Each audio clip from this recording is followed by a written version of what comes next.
आप सभी का स्वागत है ज्ञान सीखो क्लासेस में। दोस्तों, आज हम इस वीडियो में देखेंगे बहुत ही इम्पोर्टेंट प्रश्न को, जो कि आप लोग किसी भी कम्पिटिटिव एग्जाम की तैयारी करते होंगे तो आपके एग्जाम के दृष्टि से इम्पोर्टेंट होने वाले हैं। ठीक है, यदि आप लोग अभी तक वीडियो को लाइक नहीं किए हैं तो सबसे पहले तो वीडियो को लाइक कीजिए और जितने भी आपके पास दोस्त हैं सभी के पास इस वीडियो को शेयर करेंगे। और चैनल पे आप लोग नए हैं तो चैनल को भी यहाँ पे सब्सक्राइब करके बेल आइकन को ऑन करेंगे। ठीक है, बताइएगा कौन सा हार्मोन रक्त में शर्करा की मात्रा को नियंत्रित करता है? ये आपका हो जाएगा इंसुलिन। क्या करता है जी? ये आप लोग को ध्यान रखना होगा, इंसुलिन करता है। कौन सी कोशिकाओं में इंसुलिन का स्रोत होता है? तो आपका होगा बीटा कोशिकाएं। बीटा कोशिकाओं को आप लोग यहाँ पे ध्यान रखेंगे। शरीर के किस अंग को खराबी से मधुमेह रोग होता है? शरीर के किस अंग की खराबी से मधुमेह रोग होता है? ये आपका हो जाएगा अग्नाशय खराब होने से। अग्नाशय को खराब होने से किस रंग की उपस्थिति के कारण मानव मूत्र का रंग पीला होता है? तो आपका होगा इरोबिलियम। इरोबिलियम को आप लोग यहाँ पे ध्यान रखेंगे।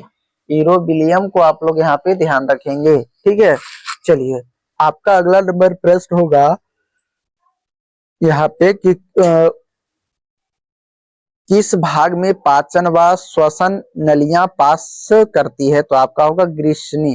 ग्रीष्णी यहाँ पे आप लोग ध्यान रखेंगे। ठीक है, चलिए आपका अगला सवाल होगा कि आहार में स्वाद का मुख्य उपयोग क्या है? आहार में स्वाद का मुख्य उपयोग क्या है? तो आपका होगा भोजन को स्वादिष्ट बनाना। पशु प्रोटीन को प्रथम श्रेणी का प्रोटीन क्यों माना जाता है? पशु प्रोटीन को प्रथम श्रेणी का प्रोटीन क्यों माना जाता है? तो आपका होगा आवश्यक एमिनो अम्ल के भरपूर होता है, इसके कारण। ठीक है, प्रोटीन और पेप्टोन को पॉलीपेटाइड का एमिनो अम्ल में परिवर्तित करता है। तो आपका होगा ट्रिप्सिन। कौन करता है? तो आपका हो जाएगा ट्रिप्सिन करता है। ये भी आप लोग को ध्यान रखना होगा। आपका जो अगला नंबर प्रश्न कि मांस को घुलनशील शर्करा में परिवर्तित करने का कार्य क्या है? तो आपका होगा एमाइलेज। इमाइलेज को आप लोग यहाँ पे ध्यान रखेंगे। ठीक है, चलिए बताइएगा आपका अगला जो प्रश्न होगा कि वसा को ग्लिसरीन तथा फैटी अम्ल में परिवर्तित करता है। तो आपका लाइपेज के कारण। लाइपेज के कारण करती है। भोजन की पाचन क्रिया कहाँ पूर्ण हो जाती है? भोजन की पाचन की क्रिया जो है कहाँ पे पूर्ण हो जाती है? ये आपका होगा छोटी आंत में। कहाँ पे? तो आप लोग को ध्यान रखना होगा, छोटी आंत में यहाँ पे हो जाती है। जीव के ऊपरी भाग पर बने अंकुर को क्या कहते हैं? जीव के ऊपरी भाग पर बने अंकुर को हम लोग स्वाद कलिका कहते हैं। जीव के ऊपरी भाग पर बने अंकुर को हम लोग स्वाद कलिका कहते हैं। ठीक है, जीव के अग्र भाग में मतलब आगे की भाग में किस स्वाद ज्ञान होता है? किस स्वाद? तो आगे की भाग में मीठा स्वाद की ज्ञान होता है। जीव के पश्च भाग में मतलब पश्च भाग में मतलब पीछे की भाग में खट्टा स्वाद होता है। आगे की भाग में मीठा, पीछे की खट्टा। ठीक है, जीव के ऊपरी भाग में जो अंकुर होते हैं उसे हम लोग स्वाद को पता करते हैं। ठीक है, चलिए बताइएगा जीव के बगल वाले भाग से कैसा स्वाद का आभास होता है? ये आप लोग को ध्यान रखना होगा, खट्टा। ठीक है, खट्टा को आप लोग यहाँ पे ध्यान रखेंगे। खट्टा को आप लोग यहाँ पे ध्यान रखेंगे। आपका अगला जो सवाल होगा द वेरी वेरी इंपॉर्टेंट है, यहाँ पे ध्यान रखेंगे कि मानव शरीर की सबसे कठोर भाग कौन सा है? तो दांत एवं एनामेल। दांत है, दांत का एनामेल को आप लोग यहाँ पे ध्यान रखिएगा। आपका अगला सवाल होगा कि दांत के अध्ययन को क्या कहते हैं? तो दांत के अध्ययन को एंडोंटोलॉजी कहते हैं। क्या कहते हैं? एंडोंटोलॉजी कहते हैं। दांतों की चिकित्सा कहलाती है तो रूट कैनाल क्रिप्टेन। दांतों में कठोरता किसके कारण होती है? तो आपका होगा कैल्शियम के कारण। मनुष्य में कितने प्रकार के दांत होते हैं? ये आपका होगा 4 प्रकार के, कृतक, रदनकक, अग्रवर्चनक या चवर्णक। ये आपका होता है मनुष्य में कितने प्रकार के दांत होते हैं? तो आप लोग को ध्यान रखना होगा 4 प्रकार के दांत होते हैं। ठीक है, चलिए बताइएगा, मनुष्य के दांतों का दंत सूत्र होते हैं। तो दो एक दो तीन, दो एक दो तीन होता है, ये सूत्र है दांतों का। ठीक है, मनुष्य में इंसाइजन दांतों की कुल संख्या कितनी है, ये आप लोग को ध्यान रखना होगा, 8। ठीक है, चलिए वेरी वेरी इंपॉर्टेंट है। यदि आप लोग अभी तक वीडियो को लाइक नहीं किए तो सारे विद्यार्थी हमारे यहाँ पे वीडियो को फटाफट आप लोग लाइक करेंगे और वीडियो को आप लोग शेयर कीजिए। जितने भी आपके पास दोस्त होंगे सभी के पास इस वीडियो को शेयर करेंगे और चैनल पे आप लोग नए हैं तो चैनल को जरूर सब्सक्राइब करेंगे। ठीक है, चलिए बताइएगा कि मनुष्य के जीवन काल में कितने प्रकार के दांत होते हैं। तो आपका होगा दुग्ध दांत, अस्थायी दांत।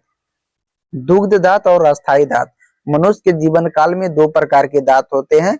पहला तो दुग्ध दांत जिसे हम लोग दुधवा दांत कहते हैं, ये होता है अस्थायी दांत जो बुढ़ापा तक साथ देता है वो दांत। ठीक है, चलिए दांत के ऊपरी हिस्से या चमकीला भाग कहलाता है। तो आपका होगा इनैमल, इनैमल। ठीक है, मनुष्य के लार में होता है। तो आपका 95% जो है, 99% जो आपका जल होता है, 1% जो है आपका एंजाइम होता है मनुष्य के लार में। ये भी आप लोग को ध्यान रखना होगा। लार में पाए जाने वाले एंजाइम है तो आपका होगा टाइलिन और लाइसोजाइम, लाइसोजाइम। ठीक है, चलिए मानव शरीर की सबसे बड़ी ग्रंथि ये आपका होगा अकृत। क्या है, तो आपका अकृत हो जाएगा। फाइब्रिनोजोन नामक प्रोटीन का निर्माण होता है, ये आपका होगा अकृत में होता है। हेपेरिन नामक प्रोटीन का निर्माण होता है, ये भी आपका अकृत में होता है। ठीक है, चलिए बताइएगा आप लोग कि पित्त क्या है। तो पीले हरे रंग क्षारीय रस जिसका पीएच मान 7.7 होता है। मानव शरीर की दूसरी सबसे बड़ी ग्रंथि आपका अग्नाशय है। रक्त परिसंचरण की खोज की तिथि विलियम हार्वे जो कि आपका 1680 ईस्वी में किया था। मानव हृदय कितने कोष्ठों में बना होता है। तो मानव का हृदय जो है आपका यहाँ पे 4 कोष्ठों में बना है। कितने कोष्ठों में जी, तो आप लोग को ध्यान रखना होगा, 4 कोष्ठों में बना हुआ है। शरीर में हृदय की ओर रक्त ले जाने वाली रक्त वाहिनी को कहते हैं, तो आपका होगा सीरा। ठीक है, चलिए आपका अगला सवाल होगा कि हृदय में शरीर की ओर रक्त ले जाने वाले रक्त वाहिनी को कहते हैं, तो आपका होगा धमनी। ठीक है, धमनी यहाँ पे आप लोग ध्यान रखिएगा। आप लोग का अगला जो प्रश्न होगा एकदम वेरी वेरी इंपॉर्टेंट है, आप लोग ध्यान रखेंगे। यहाँ पे है कि सीरा में कैसा रक्त प्रवाहित होता है। तो आपका होगा अशुद्ध रक्त। कैसा, तो आपको ध्यान रखना होगा अशुद्ध रक्त। ध्वनि में कैसा रक्त प्रवाहित होता है, तो शुद्ध रक्त जिसे हम लोग O2 युक्त कहते हैं। ठीक है, मान्यतः मनुष्य का हृदय 1 मिनट में धड़कता है, तो आपका होगा 72 बार धड़कता है। हृदय की मांसपेशियां टू रक्त पहुंचाने वाले वाहिनी को हम लोग क्या कहते हैं, तो आपका होगा कोरोनरी धमनी। कोरोनरी धमनी यहाँ पे आप लोग ध्यान रखेंगे। हृदयाघात होता है तो आपका होगा कोरोनरी धमनी के जब रोगवक्त होते हैं। ठीक है, चलिए बताइएगा, एकदम वेरी वेरी इंपॉर्टेंट है। सारे प्रश्न जो है आपके एग्जाम के दृष्टि से इंपॉर्टेंट है, सारे विद्यार्थी हमारे ध्यान रखेंगे। यहाँ पे बताइएगा कि समान मनुष्य की रक्त दाब होता है। तो समान मनुष्य का जो रक्त दाब होता है वो होता है आपका 120/80, 120/80 होता है। हृदय की धड़कन को नियंत्रित करने वाला हार्मोन है, तो आपका होगा थायरॉक्सिन और एड्रेनालिक। ठीक है, आपका अगला सवाल होगा कि रक्त में पाई जाने वाली कोशिकाएं कहलाती है। तो आपका होगा लिम्फोसाइट, लिम्फोसाइट। ठीक है, चलिए लिम्फोसाइट का क्या कार्य करता है। तो आपका होगा शरीर से हानिकारक जीवाणुओं को खिलाफ रक्षा करना और शरीर को रोगों से बचाना। ठीक है, लिम्फोसाइट का काम है। मूत्र का असामान्य घटक है, तो आपका होगा एल्यूमिनियम। ठीक है, चलिए आप लोग का जो है अगला नंबर प्रश्न ध्यान रखेंगे और वेरी वेरी इंपॉर्टेंट सारे प्रश्न है। बताइएगा कि वृक्का की निस्पंद इकाई कौन सी है। तो आपका होगा नेफ्रॉन। मानव शरीर की कौन सा अंग जल के संतुलन के लिए उत्तरदायी है। तो आपका होगा वृक्क। मूत्र कहाँ बनता है। तो आपका होगा संग्रहालय नलिकाओं में। संग्रहालय नलिकाओं में जो आपका मूत्र बनता है।